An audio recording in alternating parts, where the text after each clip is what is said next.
A canoe cuts through a narrow channel beneath green cliffs. One man paddles fast, alone. His canoe was meant for 3. The others?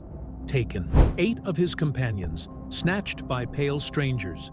Men with long beards, round shields, and weapons that gleamed in the sun. He reaches his village and tells them what happened. The response is quick. A war party is raised. These aren't just hunters. They're defenders of a land their ancestors crossed oceans of ice to claim. For generations, they lived in a world completely cut off from the rest of humanity. But that silence just ended. The strangers are Vikings, warriors from across the sea. After raiding their way through Europe, they now stand on American soil.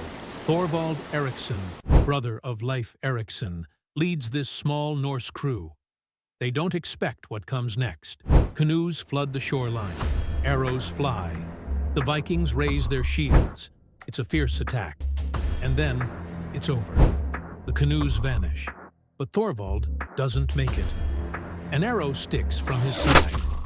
With his last breath, he tells his men to bury him there, between 2 crosses, far from the cold stone churches of home. The survivors head back to Leif's settlement. But they're not alone for long. More ships arrive, led by Thorfinn Karlsefni. 70 settlers come with him, Christians, pagans, men and women, all hoping to build something new. A washed-up whale feeds them through winter. Their sod houses keep out the wind. Then, spring brings visitors. Out of the forest, native people appear. At first, there's fear, then offers. Soft furs from local animals. They point to Viking weapons, curious. Karlsefni shakes his head. Instead, he gives them milk from their livestock. It's strange to the visitors, but sweet.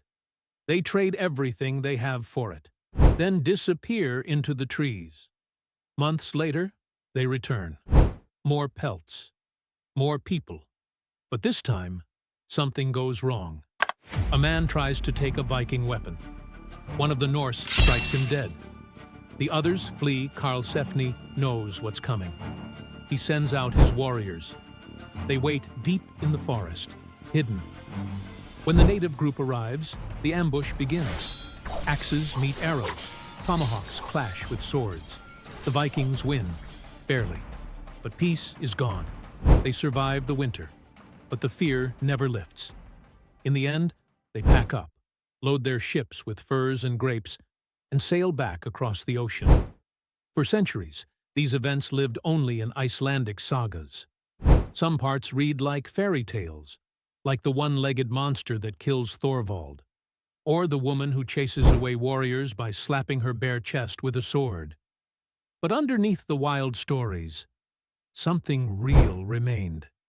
Then, in 1960, the Earth gave up its secret. On the coast of Newfoundland, archaeologists uncovered Viking ruins, sod walls, iron tools, and fire pits. Dated to the year 1021, proof that Norsemen made it to North America. Proof that this wasn't just a myth. They met the ancestors of the Beothuk, or the Dorset. They traded. They fought. And eventually, they left. The land was rich, but the fear never left them. So they sailed home, and the saga ended.